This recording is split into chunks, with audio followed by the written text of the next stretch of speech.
Hello YouTube, my name is Ryan. Welcome back to my channel. I was going through the amp again and I realized that I didn't desolder and resolder the phase inverter tube, which is the V5.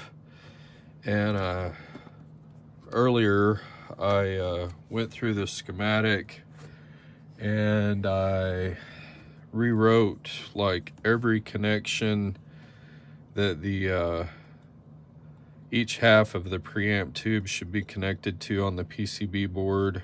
The interesting thing about this amp,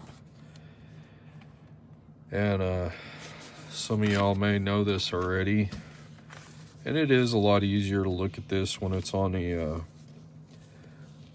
computer because you can kind of zoom in a little bit closer. But the schematic is not exactly linear like on the physical amp, because the reverb section and the effects loop section share the V3 and the V4.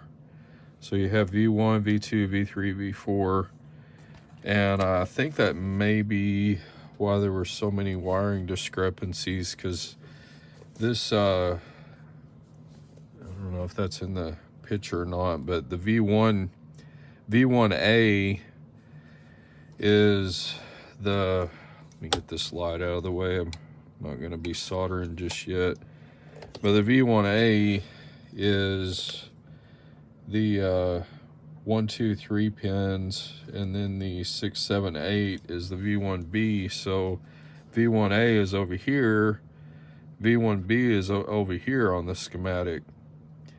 So this is the actual V1 tube. So you have 1, 2, and 3 on the V1. That's the V1A, and then the 6, 7, 8 is the V1B. So I went through and wrote the points on the PCB where that connects.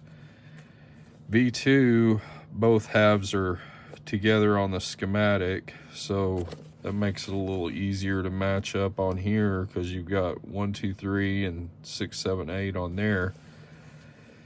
3A is up here, 3B is down here. So 3A is the, let me get my chopstick, it might be easier to see than my pencil. So, oh, zoom that out a little bit.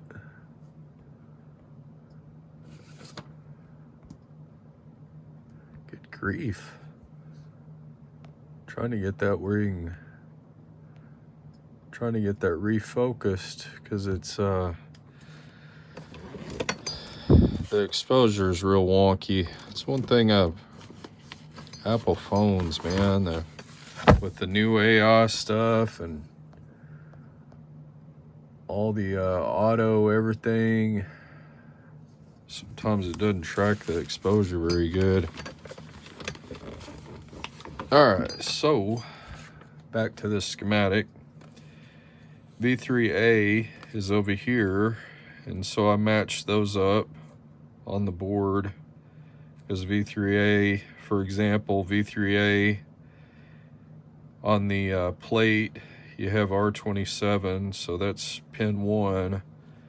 The grid goes to the volume pot center lug, so I wrote that on there. And then the so you have plate, grid, and cathode. So the cathode goes to R24, and that's the first half of the V3 tube. Really, it should have probably just shown half of that, but that's the way the schematic is on there. So V3, you got 1, 2, 3, and then the V3B is the section that's sending the signal to the reverb tank, and that's coming off of pin 6. So that's pin 6, and then the grid is on R36, and then the cathode is on R37, and I've tested all those with a multimeter on the continuity check. So V4B is also split. So you have V4B on the schematic is before the V4A. So that, I think that might have caused a little confusion, because the B side of the V4 is the reverb return. So that's that might have been why some of this was not wired correctly, because the B is the 6, 7, and 8, and the A is the 1, 2, and 3 pins. So I wrote those values down where they match up on the PCB board. And then on your V5, it's all together, so it's a little bit easier to visualize on the actual physical board. So if you don't pay close attention to the schematic compared to the physical amp, then I could see where people could get the wires mixed up, because it would be real easy just to go down the line and say, okay, there's cathode, there's grid, there's plate, and just, you know, like go straight across. This goes to this tube, this goes to this tube, this goes to this tube, this goes to this tube, but it doesn't match up that way on the schematic. So hope that makes sense. And I did go through and test continuity on all those again. And I think in my last video I kind of showed how I was getting all these wired back the way they're supposed to wire. One thing that they did do, whoever wired this, there's a little snubber capacitor in there that's actually supposed to go over here. It's supposed to go on pin 6 and pin 8, just a little snubber, and that just snubs out like ultra high frequencies. It's really, the frequencies that it snubs out are way above human hearing range, but it can cause oscillations. So I'm going to go through here and get these desoldered and resoldered, and I may go ahead and desolder and resolder the power tubes just for grins, because it's not that big a deal to do. So all right, well, I'm going to do a time lapse, so here we go.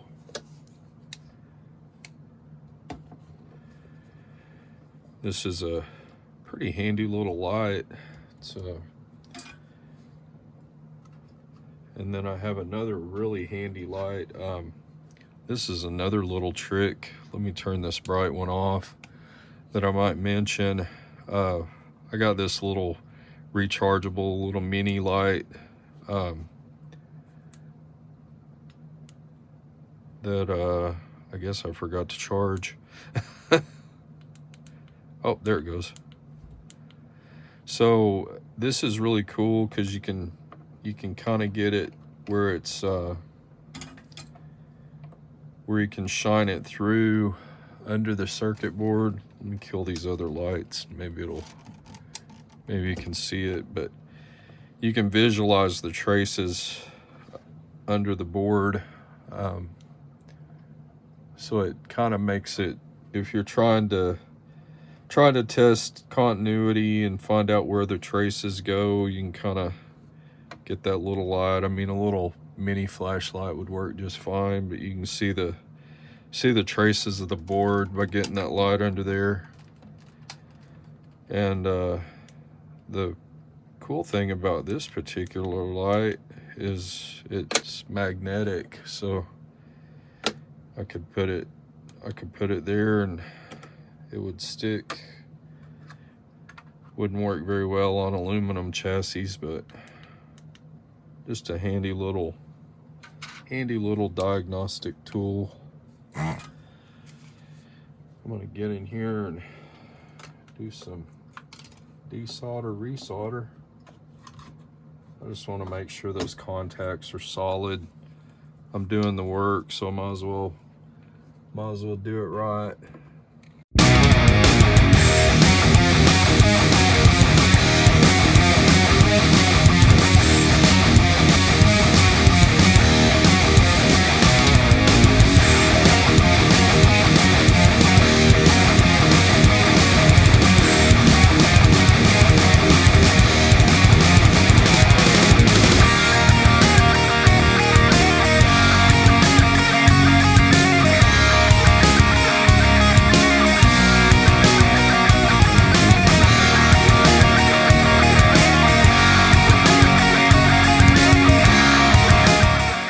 Okay, well, I went ahead and checked continuity again all the way down the line. So all of the preamp tubes are exactly wired the way that they're supposed to be wired, with the exception of I need to add a snubber from 8 to 6 here, because for some reason they had it, well, I mean, I showed you the schematic, but they had it wired backwards. So I'm gonna get that, see if I have a correct value for this snubber, and then I'll get it all put back together again and check it.